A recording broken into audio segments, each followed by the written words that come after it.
Assalamualaikum warahmatullahi wabarakatuh. Halo semuanya, perkenalkan nama aku Ikhdan Isra Nabila dengan NIM 23133067 dari jurusan Komunikasi dan Penyiaran Islam semester 4B.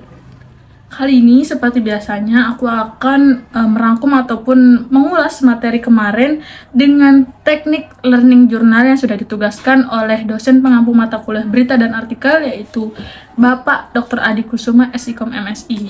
Nah, kali ini seperti biasanya kita tidak atau sudah habis yang namanya presentasi kelompok, dan kemarin itu hanya ditanyakan terkait materi-materi berita tentang berita dan artikel.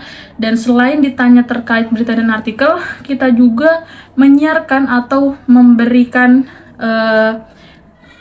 hasil penayangan berita dan artikel kita di sosial media kelompok masing-masing. Dan kebetulan kelompok aku ini bernama Pijar, ya, dimana Pijar ini suatu nama Instagram yang dimana itu tempatnya kita menayangkan berita-berita yang kita cari, yang kelompok kita cari, dan artikel-artikel yang sudah kita tayangkan di media sosial tersebut. Nah, selain dari memberitahukan atau menayangkan Instagram kita terkait penayangan berita dan artikel, Pak Adi juga memberikan materi terkait feature dan opini. Nah, yang materi pertama itu adalah membahas tentang opini. Apa sih opini itu? Menurut yang saya tahu, opini merupakan suatu tulisan yang dimana itu pendapat-pendapat dari masyarakat terhadap pemerintah. Bukan hanya pendapat orang lain, melainkan opini-opini kita, yang dimana dalam opini tersebut kita tulis menjadi karya ilmiah. Baik itu terkait politik, ekonomi, sosial dan budaya, dan lain sebagainya, yang ditulis dengan cara sistem penulisan ilmiah, tetapi dalam penulisan tersebut isinya adalah opini-opini masyarakat. Seperti itu. Nah, selain opini, ada juga namanya feature.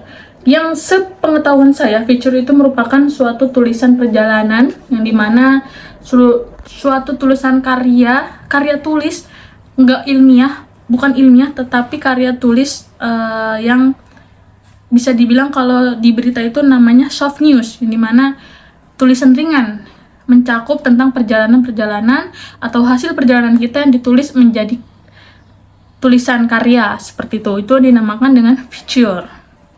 Nah, selain dari feature dan opini, di sini Pak Adi juga memberikan suatu materi tentang artikel. Apa sih artikel itu? Sepengetahuan saya dan setahu saya, artikel itu merupakan tulisan karya ilmiah yang di dalamnya berdasarkan gagasan, ide pokok, opini, dan lain sebagainya. Dan dalam artikel ini juga banyak macamnya. Yang pertama itu ada artikel populer, kedua itu ada artikel ilmiah, ketiga ada artikel opini, ketiga ada artikel yang berisi tentang olahraga, dan lain sebagainya.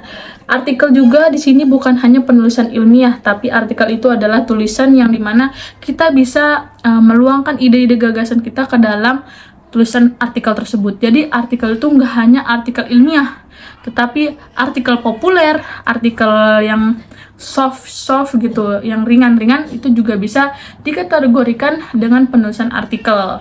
Seperti itu. Nah, materi selanjutnya itu ada resensi buku. Dimana resensi buku itu merupakan, kalau setahu saya, resensi itu adalah suatu kita melakukan melakukan namanya rangkuman terhadap buku tersebut. Jadi di suatu buku ini ada berisi misalkan terbitan, penulisnya, tahun terbit, terus berapa halaman, rangkuman dari isi atau kesimpulan isi buku tersebut. Nah, dalam resensi tersebut kita melakukan hal-hal tersebut, baik itu kita menulis judul buku tersebut, penulis tersebut, tahun terbit tersebut, dan menulis kesimpulan dari isi buku tersebut. Nah, itu dinamakan dengan resensi buku. Jadi, kalau setahu saya, resensi buku itu adalah merangkum dari seluruh buku yang kita baca. Bukan merangkum materinya, tapi juga bisa namanya ditulis dengan siapa penulisnya, siapa penciptanya, siapa penerbitnya, seperti itu. Itu dicantumkan dalam penulisan resensi buku. Seperti itu. Mungkin itu rangkuman terkait materi yang diberikan oleh Pak Adi kemarin tentang mata kuliah berita dan artikel. Itu saja. Kurang lebihnya mohon maaf. Wassalamualaikum warahmatullahi wabarakatuh.